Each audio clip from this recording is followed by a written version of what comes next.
Alrighty, so as promised, I told you all I would give you this video. I do apologize. I did not give it to you last night or the day before, but guess what? I'm doing it now. So we are talking about determining the central idea of a text. We're going to analyze the development over the course of the text, and we are going to write an objective summary. Kudos to second and fourth period on yesterday. You guys had an awesome class, especially how you analyze the text and you make connections. Eighth period, you need to step your game up. All righty. So clickety clack, click. There we go. Topic. We talked about a topic. We said that the topic is the subject or it is what the text is about. Remember, when you do your part of speech and your bell work, it helps you to identify the parts of speech. Each word in a sentence is categorized according to its purpose. We know that nouns, names, person, place, things, or ideas. And in this case, when you're looking for a topic will always be a noun. It's going to answer who or what. Now, from there, we get the central idea. The central idea is what that text is mainly about. What point is the author making about that topic, about that most prominent noun or nouns? Because guess what? It could be more than one. Do I want to give y'all a point right here? Nah, I got something for you in the next slide. Let's talk about how it's built. Let's talk about how topics need other things such as details. Now, I like to say details do tell. Details provide us with additional information about the topic. Details are kind of like, adjectives and adverbs. I should have asked y'all that and told y'all to bring that back to me for some points. But anyway, in our writing, sometimes in paragraphs, uh, the central idea is not stated. So you have to use the details so that you can infer the central idea. There are two types of details. We have major details and minor details. I need for y'all to be quiet in here. I'm sorry, it was a fly that's playing around in the room. All right. So major details. Major details provide essential information. It's going to help the reader understand the central idea. Major details, they explain, they build or prove or support the central idea. Without these details, the author's point would not be made clear. You might want to write that down. Hint, hint. Some of the things that I say, you might want to write down because I'm giving you a test on Friday. All right. So again, without these details, the author's point would not be clear. The points are directly connected to the main idea or central idea. The reason why I'm saying main idea is because paragraphs have main ideas, topic, sentence. The entire text will have a central idea or ideas. Now, the minor details, the minor details are kind of like, I cannot say that. Minor details explain or develop or support a major detail. A major detail is going to give you more information about another detail. If we left that detail out, guess what? We will still be able to understand the central idea or the main idea. Minor details are not significant at all. They're not significant at all. As a matter of fact, they're just like cushion. As a matter of fact, I would say that they're just like condiments that go on top of like hot dogs or burgers, 2, 3 pickles. Does it change the flavor of your burger? Not necessarily. So here's a check for understanding question for you. And if you bring this in to me, I'm going to give you all 15 points. Tomorrow's goal is to earn 3,000 points. So here's your CFU question. What are the major differences between the two types of details that we discussed? What are the major differences between these two? If you bring it in to me, guess what? You guys earn 15 points. And you're going to start off ahead of everyone else. Now, what if we don't know how to find the details? What if we're confused about, is this a detail or is this the central idea of the text? I'm finna break some things down to you. This is really finna help you. Now, To locate supporting details, remember there are two types of supporting details, major and minor. You're going to turn your central idea, if your central idea is stated, into a question. And you're going to ask who, where, when, what, why, how questions. Let me give you something. This is not on the slide. This is also proof in your notes tomorrow that you listen to the video. I'm going to extend your knowledge here. I need for you to write down the question or the word why and write down what I'm about to tell you. Why, WHY, for some of you all that might just write down why. I just see that in my head. This question is often answered by, this is important, listing and explaining reasons and causes. Why is answered by listing or explaining reasons and causes.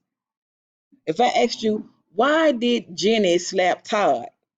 I need for you to give me the reason behind this. I need for you to list the reason, explain the reason that Jenny slapped Todd, or what caused her to slap him. What did he say? What did he do? Why did he say it? Why did he do it? Your next question word is how. How explains the process of something. How do you bake chicken? So you're going to give me the steps. You're going to explain the process to me in detail. When? When is based on time and order. Think chronological order, time and order. So you're going to take these questions, you're going to adjust your question, and it's going to help you to basically understand the text on a deeper level.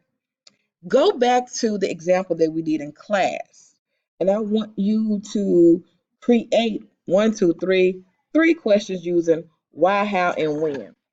And for those who want to get another 15 points, I'm making notes right here. I want you to take the same questions, how, when, why, and I want you to use your text that we're reading today, or today, this week. I want you to create some questions that do the same thing, that's connected to the central idea. All right. So we know the next thing is determining the central idea of the text, uh, looking at the details of the text. You're going to have to write an objective summary. Here is your bond bonus point of the week. This will substitute one quiz grade this 9 weeks. This is your substitution for one quiz grade. What I want you to do is you're going to read this passage. You're going to identify the central idea. You're going to identify major and minor details. That's all you have to do right now. All right? All right. Let's talk about objective summary, and I'm very good on my time. I want you to stop right here, pause the video. I want you to look at this picture, and I want you to tell me, what do you notice about this picture? What do you notice about this picture? And then when you pause it, come back. I need you to bring me your evidence that you did it so you can receive full points this week. So we're going to talk about objective and subjective. Objective and subjective. Objective is a point of view that is not influenced by someone's personal feeling or prejudice or biases. It's unbiased and it's based on facts. Facts only. So I would say objective, no feelings, based on facts. Subjective is when it's based on someone's emotions or attitudes or opinions about things. So now you understand the difference between these two. When I want you to write an objective summary, I want you to base it on facts only, not how you feel, not your emotion, not what you wish you would have said, because we don't really care about that, do we? No. Now, which one of these, objective or subjective, Which one, which perspective is more reliable? Can I trust a subjective opinion, or could I trust an objective opinion or objective information? Here's why that is important to me. If you give me a subjective passage and it's filled with your emotions, that lets me know that you're not 100% credible. But if you give me writing that is focused on the facts, that lets me know that one, you've done your research, two, you've thought about what you were to read. So when you write a summary, and we know a summary is a short statement, you're going to give me the main point. You're going to focus on what? Objective, uh, the objective perspective. You're going to focus on that only. An objective summary is a short statement. Is a short statement that is not influenced by how you feel. We don't care about how you feel. We want these facts. Now, here are your ingredients in your objective summary. You got to name the author in the text. You're going to have to give me an action verb of the author. That action verb is going to connect with the author's purpose. Don't worry, that will be your next slide. We're going to talk about author's purpose and perspective in detail. I need to know the central idea, and you need to give me 3 to 5 supporting details that support your central idea. And all of this needs to be in a paragraph structure. So, those of you all who want this quiz grade, I need for you to go back to your BBP, your bond bonus point, in addition to identifying the central idea. In addition to identifying major and minor details, I want you to write an objective summary. I just want you to bring it in. I want you to try. A smart person will use this objective summary template that's in your Google Classroom. You should have a copy of this in your folder, composition book, spiral notebook, wherever you keep your notes. All righty. So, did I do it? I did it. Done.